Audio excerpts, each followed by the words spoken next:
Hello, everyone, and welcome to this evening's Conversations with Kate. I'm so glad that you're here with us tonight, and I encourage you to participate in our conversation in the chat, and I'll be hearing about your comments from Justin, who is broadcasting this for us. And I'm really happy tonight. I have invited a group of wonderful St. James women. But first, a one word of introduction, and that is that as we grieve, earlier this week, the young adult group gathered via Zoom for conversation and prayer. And I think that we were all moved, I know I was, by the insights that were shared. And so tonight is another kind of a gathering like that, where we can talk about our thoughts and our insights and our hopes and our pain. And so, joining me tonight for Conversations with Kate, I'd like to first introduce to you Andrea Afua Kwamya. Hi, Andrea. Hi. And Adora Nwandu Earl. And Geraldine Hurley. Hello, ladies. I have a sister, Andrea, too, so very famous in my family. And we're going to call you Jerry because I know. Yes, that's fine. Everybody does. So welcome all of you. I'm so glad that you're here tonight. And it's been a very tumultuous time, a time when I think as a nation we're grieving, and yet before we talk about any of that, I want to just sort of back up for a minute and just hear your each of your stories about how you found your way to St. James in the city, in the heart of LA. And I'll ask you first, Andrea, how did you end up at St. James? Sure.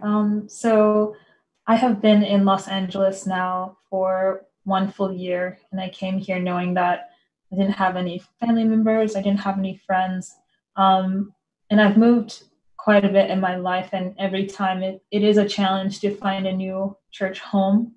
And I remember I had met someone in an Uber ride who I could tell that she also was a believer, and she gave me a card, and it wasn't to St. James, but it was to another church, and I looked it up thinking, like, if she had given this to me, it must have been a sign that I should go to this church. But when I looked it up, I knew it wasn't the right fit, and I was starting to feel a bit dejected, and I had been here for maybe 2 months. So honestly, I just started Googling places and looking up websites to see what was calling to me. And I found St. James, and I ended up coming for one session. And the first day I came was also the day that the African group was meeting for that month. Wow. Like, wow. It was a sign that I had found a place that was so communal in terms of the diversity and also just the teaching. So that's how I ended up in this group, and I'm so happy. I'm so happy. So we have Google to thank. I'll say. Yes, that's the short end of it. Yeah. Adora, what about you? I know you're a bit of a church hopper. I am. Yeah, I do like my churches. It's in some ways similar to Andrea's in that I have moved around a lot in my life, and whenever I move to a new country, I immediately look for a church because that's how I build my community. And so I initially went to this other church, and I was feeling it out, and it seemed really interesting. And one of the priests had a conversation with me and said, well, if this one's not for you, you should try St. James's. So I did. I went over to St. James's. At the time I was living in Santa Monica, and it was a bit of a schlep, but it was interesting, but I didn't quite connect. I wasn't quite sure. And then 2 years after that, I moved to Koreatown, and I thought, well, it's not a schlep anymore. It's just literally I can walk, so I should give it another go. And that's how I ended up just beginning to meet more people and become more involved in the young people's side of things, because immediately loved how many Nigerians I saw. So I already knew that was an easy thing. But they were a lot older than me. And then when I connected with Yakis, that really just sealed the fact that I now had a stronger connection with St. James. And everybody, I want you to know that Adora is a brand new mother. She has a little. Oh, how wonderful. What, 3 how weeks? How old, Adora? 3 weeks? Oh. 3 months. She's 3 months. I knew it was 3 months. Oh, yeah. 3 weeks. She wouldn't be sitting here with us. No, I know. It's very 3 months. Yeah, you're barely beginning to breathe, right? We're hoping that Jayanma's going to come make a cameo she later. Might well, yeah. Once we settle in, I'll see. And Jerry, tell us about how you found your way to St. James. I found my way to St. James through my son, who started kindergarten at St. James School. And my youngest son is very emotional, like my husband. And he loved the fact that in kindergarten, they had to make an altar. Mm-hmm. And he kept this altar with the candles until he was in the 8th grade in his room. Oh. And when he was about 7 in the 2nd or 3rd grade, Bishop Tutu came to St. John's. Mm. I took him to see it. And this is so emotional. Oh. He says, "Mommy, this is so wonderful. Hold me, hold me." So Bishop Tutu, with the long progression with the incense, and he came in, but he was just so taken. And what he loved about the Episcopal Church was the ceremony. Mm. And when you're 8 years old, ceremony is very important. Mm-hmm. So after we left that meeting, we were driving home, and he says, "I think it's time that I got baptized." So within the next year, or 6 months, about 8, he was baptized. Went all the way through St. James and then Harvard Westlake. And I joined when he was baptized, and that was 35 years ago. Oh my goodness. Wait, 30. No, he was just 39. So he was 8. So 31 years ago is how long I've been in. So your 8-year-old led you into that. Absolutely. Now I'm going to church. I just finished. Doesn't, right?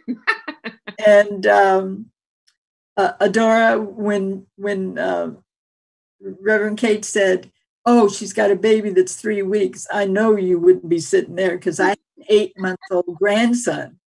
And I went through very recently what 3 weeks a newborn baby was. 3 months, you're just barely breathing. So now I have the joy of bringing my grandson. Mm.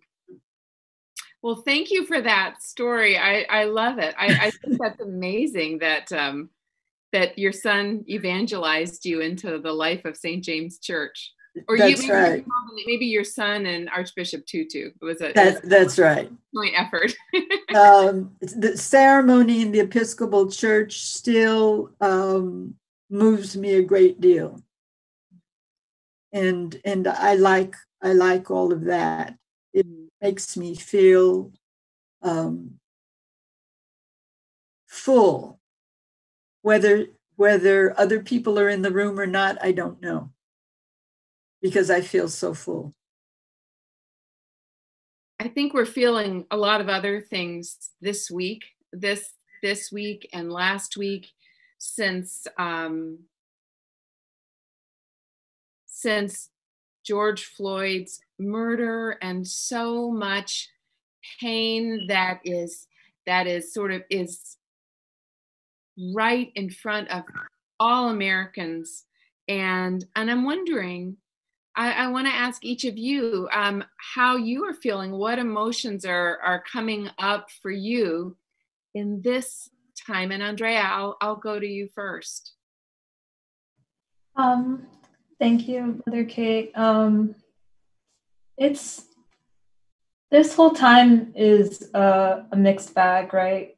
Because on one hand, there is such a huge message of hope for progression, but in doing so, in us enacting and picking up the mantle to fight, there are many of us, and myself included, who are feeling triggered by memories and moments of things that we have had to endure for our whole lives.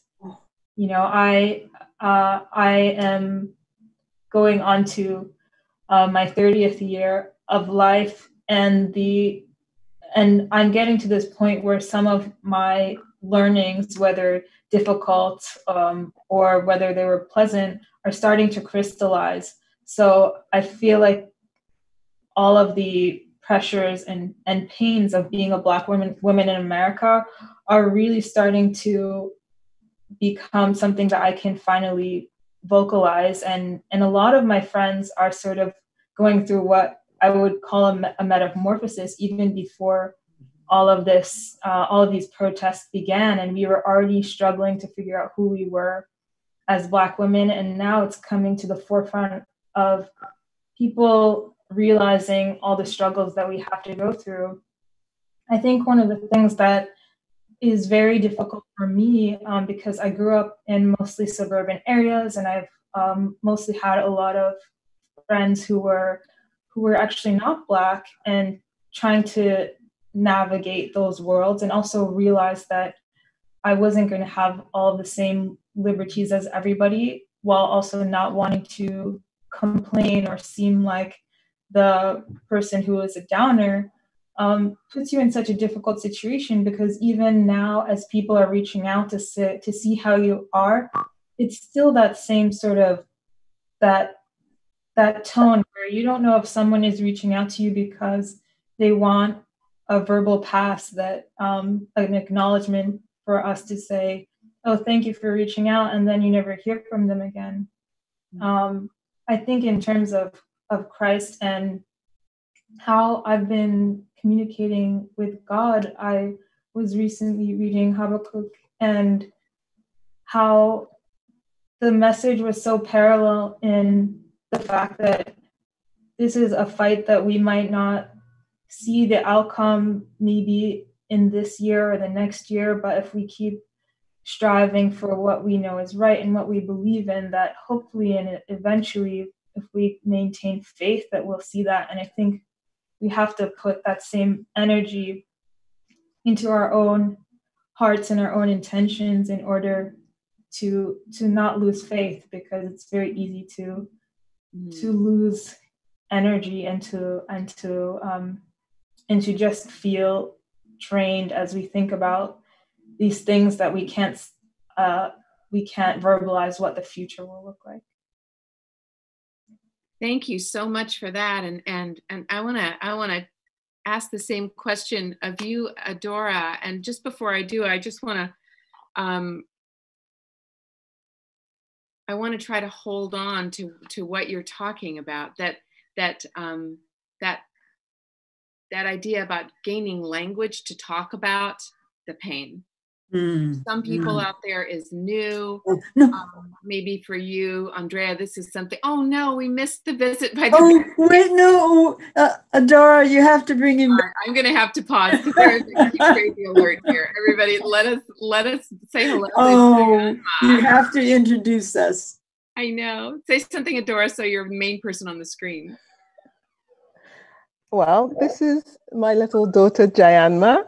She's 3 months old. Oh, she's so beautiful. She is such a sweetie, and she's very chill, as you can see, until she needs something. So I was handing her back to her dad, who's just finishing his own call.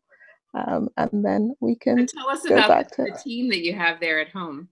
Oh, we've been so blessed. We've got my mum, who arrived the day before Jayanma was born, about 3 months ago. And so she's been here since day one, and my husband, Tom.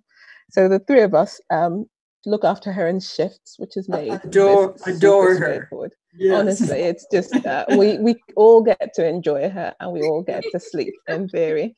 But when we're supposed to be sleeping, we're just hovering, trying to cuddle with her when everyone else is like, "No, it's my turn. It's my turn." So she's that's why she's just so been so chill. lucky. Yeah, she's really chill, and she's, you know, we've been very lucky with COVID, meaning that we're sheltering in place, but there's so many of us to kind of look after her and stay in our little baby milky cocoon. It's been she's just cuddly gorgeous. and joyful. She's so precious. I'll say. In this time, Adora, when I ask you this question about what emotions are coming up for you, I have to imagine that there's the whole experience of motherhood as well. One of the things I was saying about motherhood is I think maybe I just feel things more right now. I don't know if it's necessarily just hormonal, but it's taken my level of empathy to a higher level. And it's also meant, because I have some of the people I love the most right here with me, what Andrea was saying echoed so strongly in the fact that, yeah, you'll have people reaching out and asking how you're doing, but sometimes it is about maybe letting it look like you're doing something, and then when you respond, it's sometimes with a hope that they will act in a way that will show you that this is all really genuine, and it's not just an automatic reflex to reach out. And I'm not saying some of the people reaching out aren't well intentioned. I'm not sure how much follow through there's been sometimes with just the times we're in. So I'm going through the ecstasy of motherhood and the joy of all that, and then the pain of the fear just in the world outside right now, and the sense that everything that's happening for me is a hopeful thing. It's a joyful thing. It's things that will mean that Jaima will grow up hopefully in a better world that will judge her less by the color of her skin. But for many, there's just a fear of the change, and that's depressing me as much as the fact that people are hijacking the narrative and making it all about the fear and destruction rather than about dismantling these institutions and these structures that have been around, doing us down, killing our children, all of that. And so that's where I've been with it. But yeah, everything Andrea was saying was just echoing so strongly. And Jaima, you ready to go back to Daddy? Yeah, here's Daddy. Who's on here? She is so cute. Oh, she's beautiful. Oh my goodness. Absolutely beautiful. So Jerry, what about you? During this time that we're all living through right now, what emotions are coming up for you? What to know from Adora and Andrea is, as people who were not brought up in Los Angeles, I'm a native Californian. And when I came up, there wasn't the same measurements. We didn't have, television was just very local. We didn't have, so I was brought up in a mixed neighborhood in East LA. And I have always been in a mixed neighborhood. I've never been in a segregated situation. So my mother was very, she wanted everything for us. And so if something happened in the neighborhood, regardless of if it was a Japanese family or a Jewish family or a recent Russian family, if they were doing what she thought that we should be doing, we were there. We never, and to be quite honest, I was 18 years old before I realized I was Black.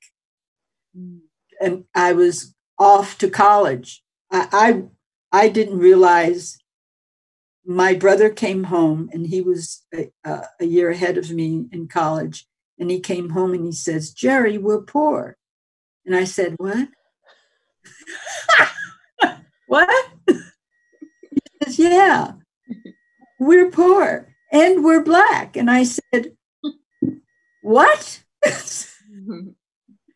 But as I got 18-year-old, I realized as I went through university, there were courses and things that I wanted to do that I would go to my advisor and they'd say, "Well, are you sure you want to do that?" And it's not because of my ability, because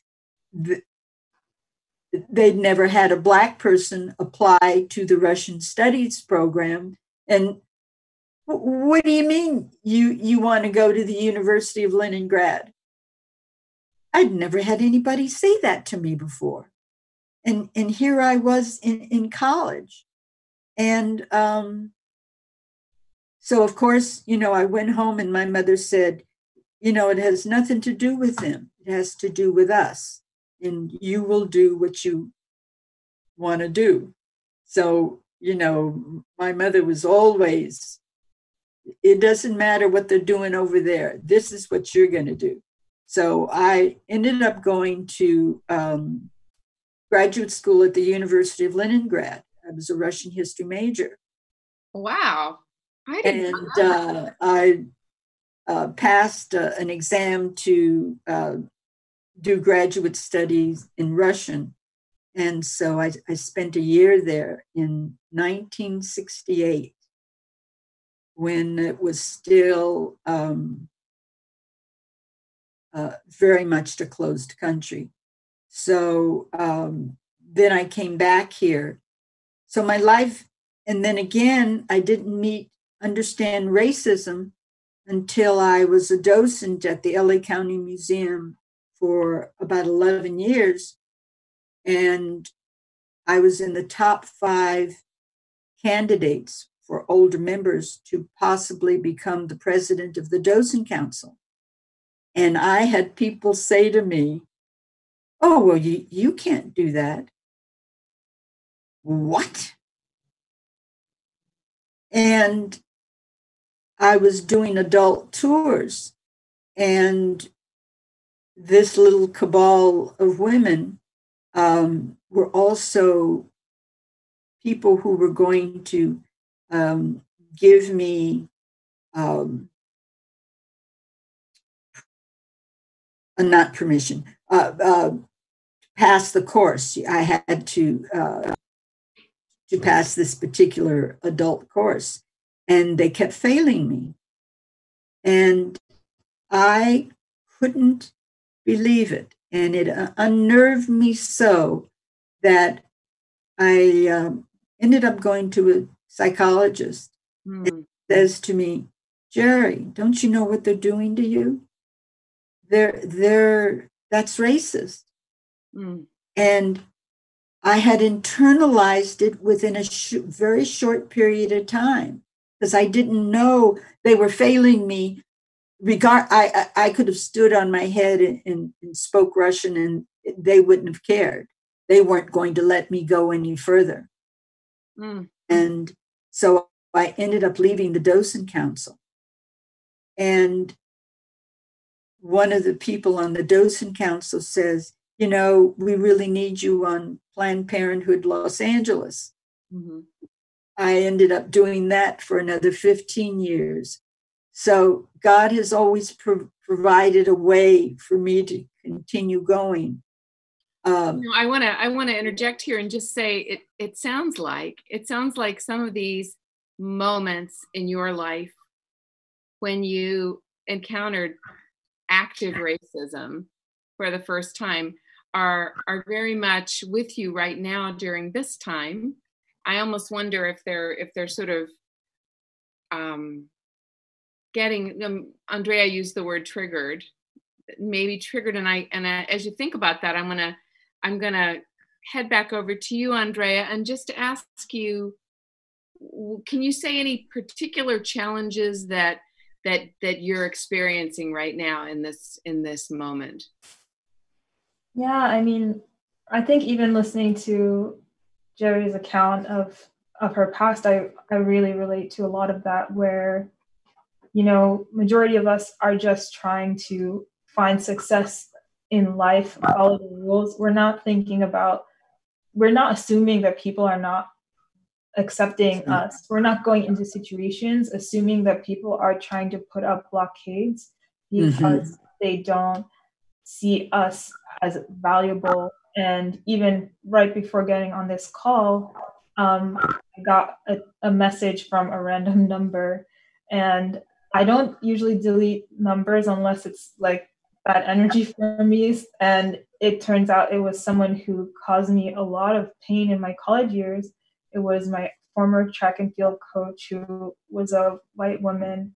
And I'm someone who tries really hard. I do my best, and I wasn't all American, but I wasn't, you know, like the last person on the track. I was a good athlete, but I overheard one day speaking poorly about me to other coaches, and they had the door open. They were speaking poorly about me, like out in the open, no shame, and they didn't know that I was outside the door.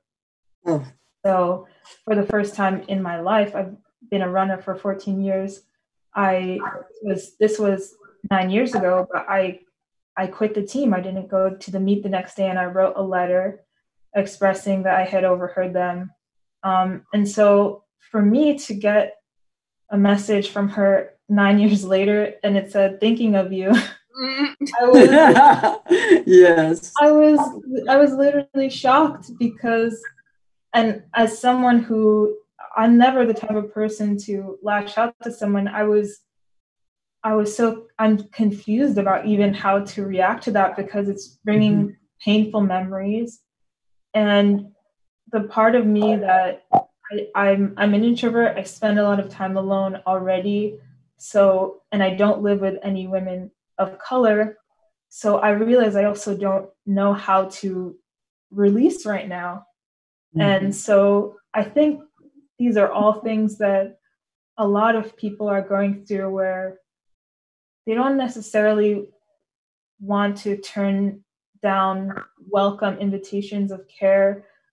It's also difficult to know what to do when unwelcome invitations of care come to you. And it's also difficult to figure out what is the best way to cope. When are you tired? And when do you need to just rest?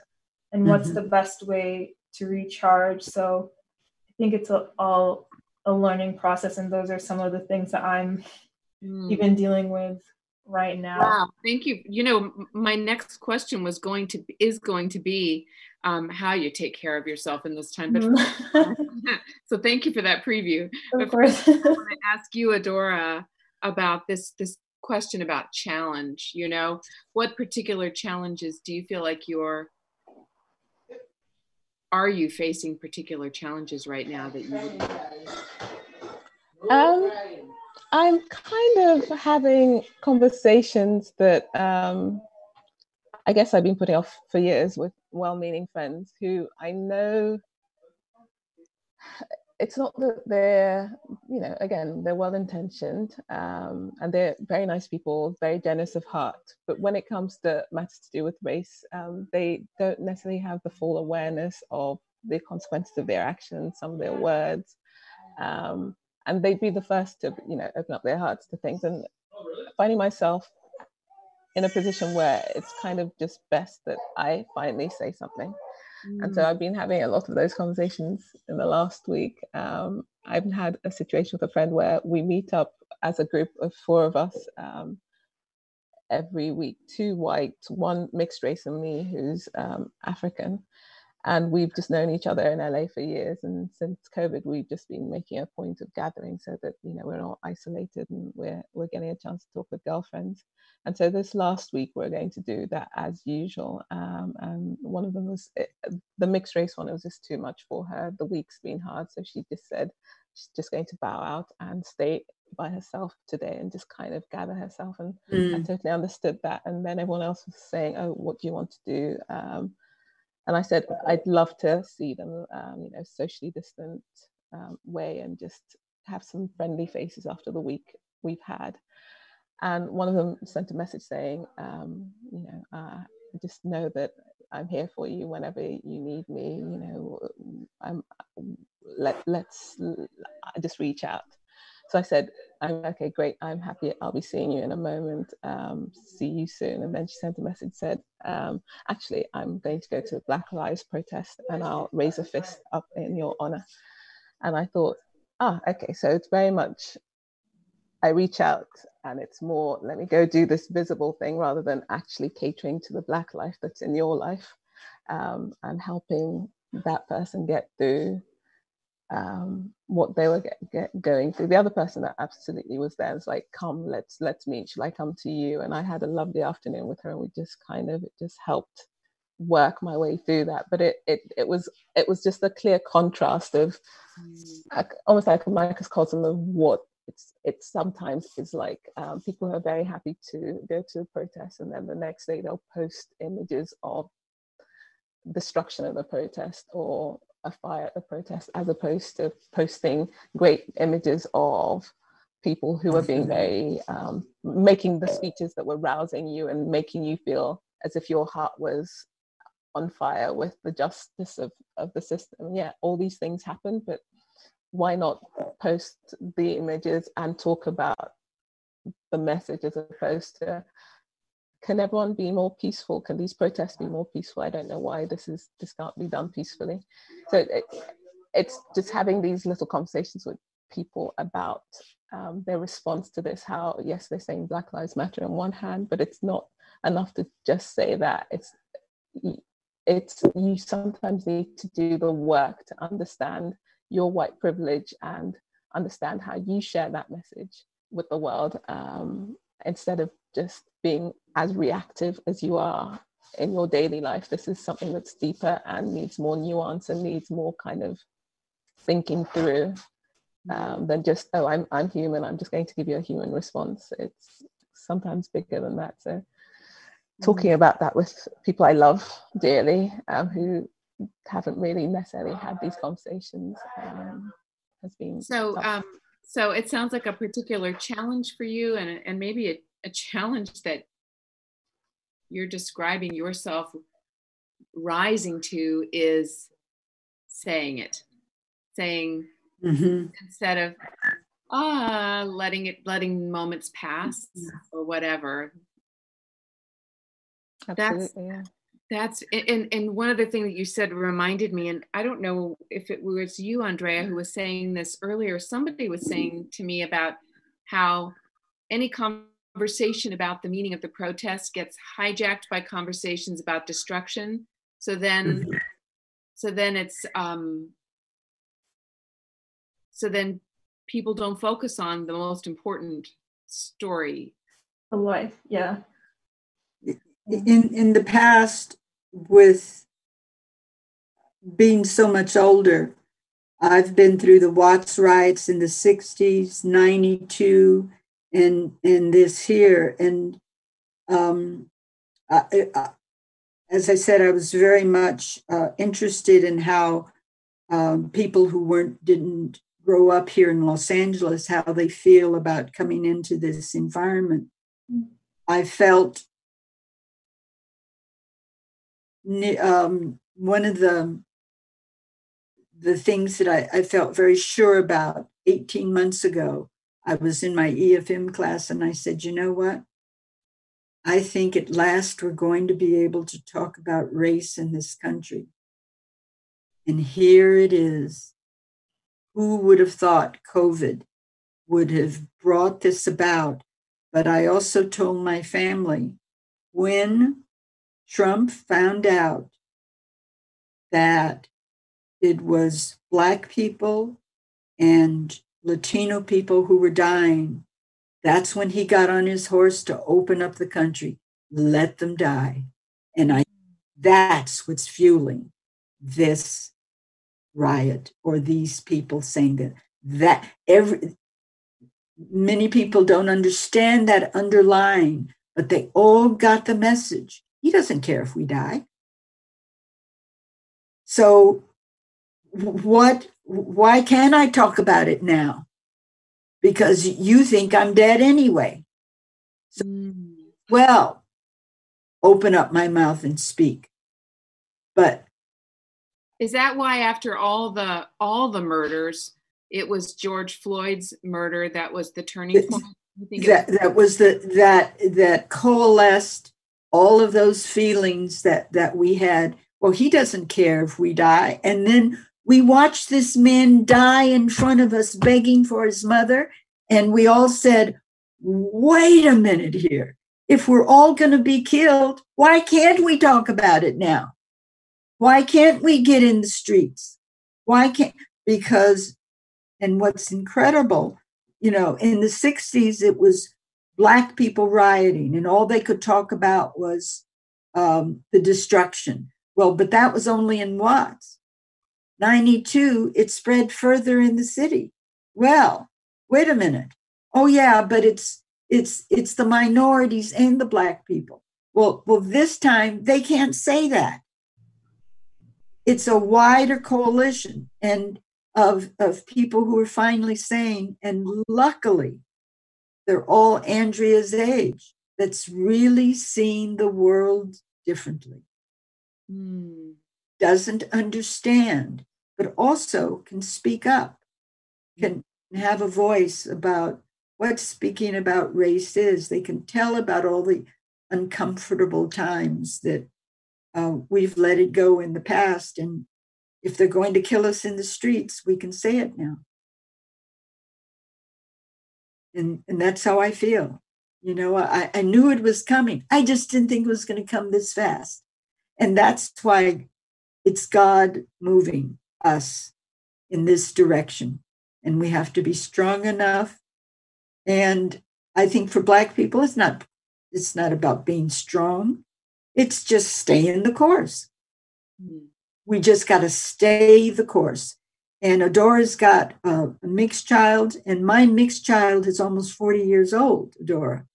So I know what it is to bring a mixed child up in this country or in this city. And you let your mixed child decide. This is what mine did at about 10 or 11. And he said, well, are you Black or are you white? And he says, that's why I'm called mixed race. If I say I'm Black, I dishonor my mother's family. If I say I'm white, I dishonor my father's family. So I'm mixed race. And that's what he says.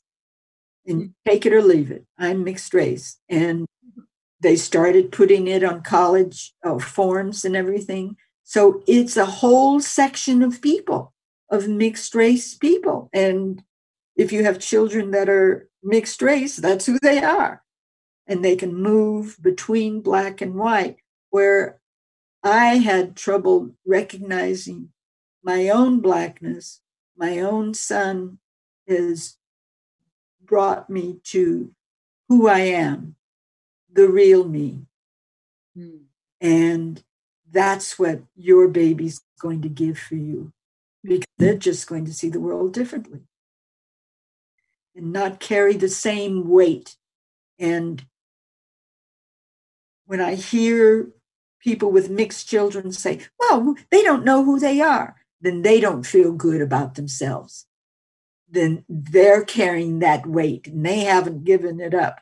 But if you can allow your children to say who they are, like I've had to learn who I am, then we can do it. Wow, Jerry, you've said a lot. And I wanted to check in with, this is a generational thing, right? I mean, I think so. I don't know how old you are, Jerry, but if you were around for the 68 riots and 19, I will be 75, and I was 20 years old and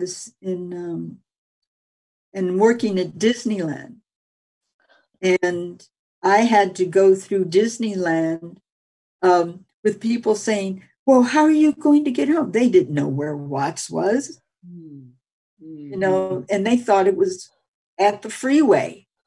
at the 5, and you say, oh my God, but that was the beginning. Yeah. So, and, but I was also married to 43 years to a man that had no color. And he also, he would get more incensed by racism than I. So it's well, I want to ask Andrea or Adora, is there anything that Jerry just said? Because she kind of gave a beautiful, that was kind of a beautiful speech that you gave there. Are there any particular threads that you want to pick up from what she was talking about, Andrea? Yeah, sure. I think, first of all, I totally agree with you. And I'm excited that my generation and even the generation below me, that it's our time to really put our foot down and see how we can shape the future. One of the things that I was mentioning in the young adults call the other day is that the one thing that has really been touching me and moving me was this idea of motherhood, because in all of this that's going on, I'm starting to feel like I don't know if I want to bring life into this world with everything that's going on. And that makes me sad. That scares me, because I think we have a duty to the children and the generation that's growing up that maybe is dealing with a lot of the traumas that this is causing, to give them a sense of safety and a sense of hope. So I think that is something that is really driving me. And I think in some ways, even though indirectly you brought up this topic of maybe colorism, in the sense that, you know, this world in terms of Blackness is not just in 2 shades. It's not just black or white. There's a variation. It's a scale. And I have a very close friend that I was talking to, my like a business partner and accountability partner, and she is mixed race, and she deals with the same things, even though she acknowledges that she receives privileges that maybe I wouldn't receive as a dark-skinned Black woman. And we were having a very open conversation about how she, growing up in a very Black community in Atlanta, didn't even understand that people saw her differently because she was mixed race.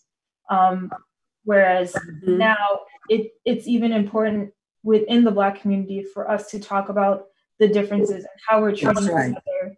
And for me, like, I think for our generation, being Ghanaian and Ugandan, even that, I'm from 2 different countries where people do not believe that I'm from 2 different countries. And then take it down to the scale in the States, where me being African always put me in an other box. Category. And now in this generation, I see a difference where we are using the term diaspora more openly to include everyone, whether or not you are African from the country, from certain country in Africa, to having been born in Atlanta or New York. If you are Black, we are together, we are one. And I think it's very important for us to remember this, because all of the feelings, because I agreed with you, like when you said that sometimes you don't even feel incensed. I think it's because we were taught to be demure. We were taught to stay in a lane and not push back. And it's like having to reteach ourselves that we, like you said, we have a voice, and we can't be silent anymore, because it just brings us pain. It's not hurting anybody else who's gaining advantage from us being seen in a lower rung. Adora, what about you? Do you have is there a thread that you want to pick up here? So again, similar to Andrea, I'm Nigerian. I grew up in Nigeria and the UK, and I've lived in the US, I've lived in France, I've lived in various countries across the world. But just having that foundation of being Nigerian and having lived in a country where everybody, like the majority is Black, we're ruled by Black people. It's just taken for granted that Black people are at every echelon of society and at the very top, etc. I think it gave me a surer foundation to come here and just kind of weather a lot more of the storms that my African American brothers and sisters have had to deal with, because I didn't grow up with that as part of my psyche, and I don't have that generational pain to the same extent. So what Andrea was saying is very correct, and what Jerry was saying about coming into LA and having to kind of adapt. I don't get me wrong, I felt the racism in the UK, I felt the racism in France. However, in America, it feels like a different brand. It's so much part of the scaffolding of what this society was built on, whereas all those other European societies had kind of built themselves before the Black people came. Whereas here, it was built off the broken backs of Black people in such a large extent. So it's definitely, it's tinged differently. I'm very happy to hear that, because I truly believe that the people I know from Africa don't carry the same weight as Black people do in this country. It's seen totally different, and it's been part of my joy of being at St. James to be with my friends from Nigeria, because they see it totally different than I do. And I just love that. And I find the strength in that we're all Black people, but white people don't know there's many kinds of Black people. and I'm an older generation. The two of you are different generations, and you're going to see it different.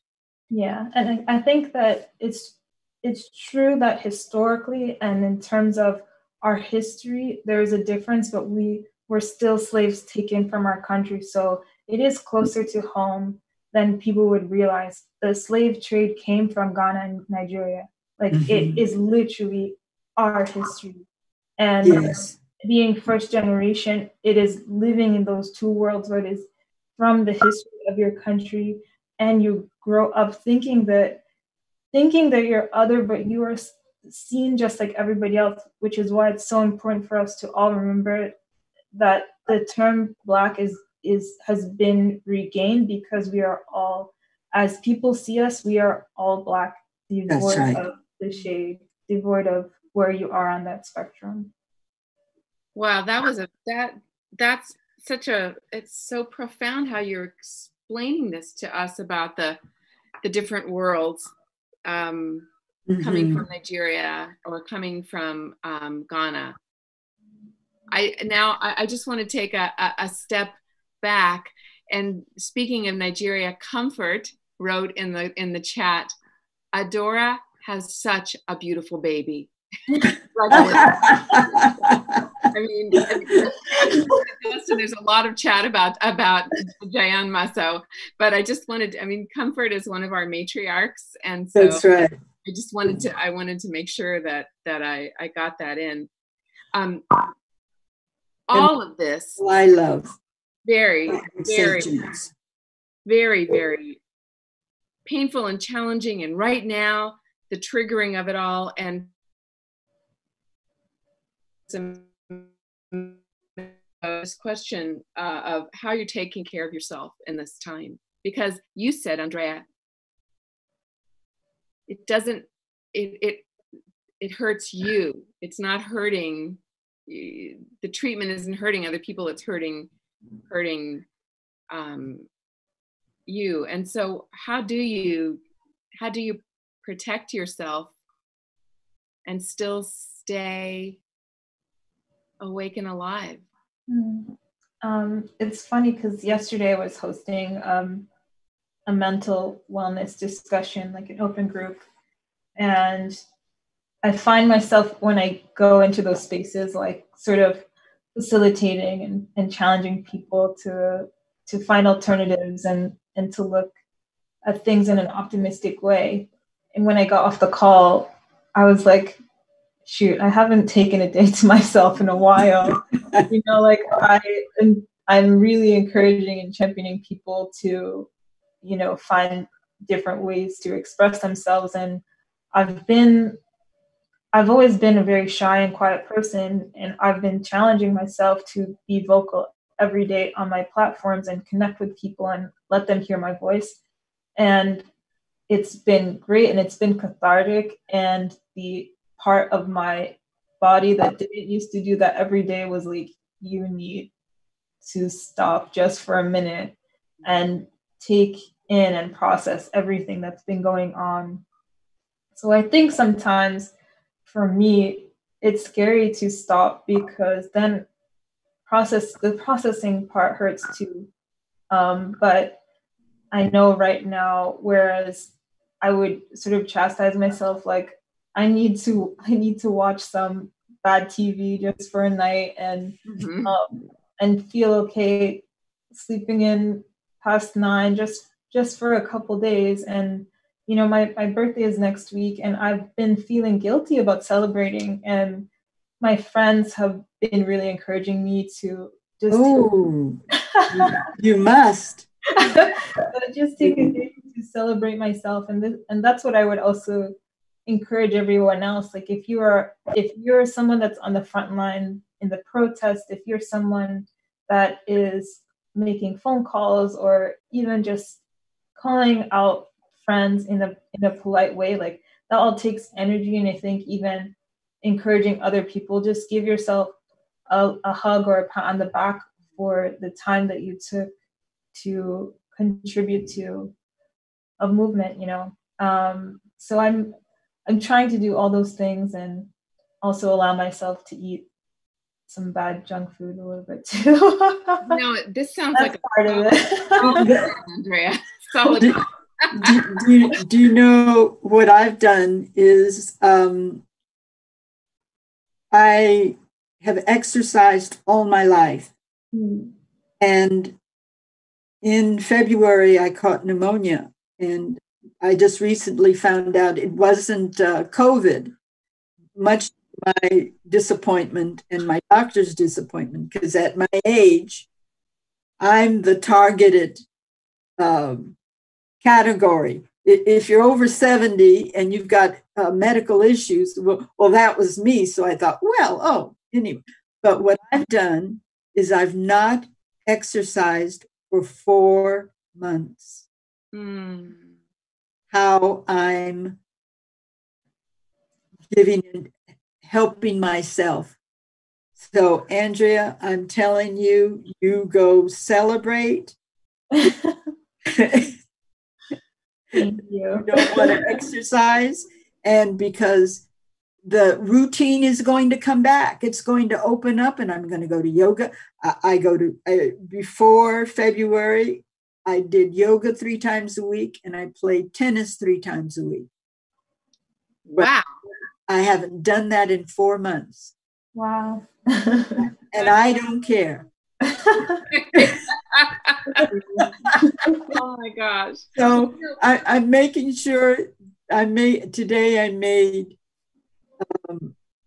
apricot hand pies, and I'm going to eat every one of them. Oh, I love apricot hand pies. Adora, what are you doing to take care of yourself? Having your mom stay, right? Yeah, my mom, in terms of cooking and cleaning and just all of that, has been, I cannot even tell you, she's been amazing. Has she made all your favorite meals? Constantly, and the freezer is overflowing with them. And then on top of that, she's making my husband's favorite meals, and he's on a big campaign for her to never ever leave. We'll see visa issues at some point. She'll have to go and come back, but he may just leave with her. I've said to him he cannot take the baby. The two of them. But he's going to take the baby with him. Yeah. Well, he was a big hit when you guys had your wedding last summer in Nigeria, wasn't he? They love him, and he loved being there. He loves being well looked after, and Nigerians know how to look after people. So yeah, it's been good. In terms of self-care, it's been a balance. I can very much just hide in the baby bubble. That's been wonderful. I just cuddle into her milkiness, and that helps. But then I also have to balance that out with trying to make sure I get enough sleep instead of just 2 hours here and 3 hours there. And so that's been the struggle, just not completely diving into baby so much that I lose myself in that, and also staying away from the harder elements of the world. So just trying to make sure that I sometimes will do things like this, which it involves giving the baby to someone else for a few hours and talking about what I'm going through and my feelings and connecting with my people before diving back into my life as usual. So that's it. That's your balance. I want to thank all three of you so much for spending this time just in the St. James living room, the St. James living rooms, right? I know that the people who've been listening tonight have really been so blessed just to hear more about your stories, get to know you better, and to feel close, even in this time when we're all socially distanced and also sort of collectively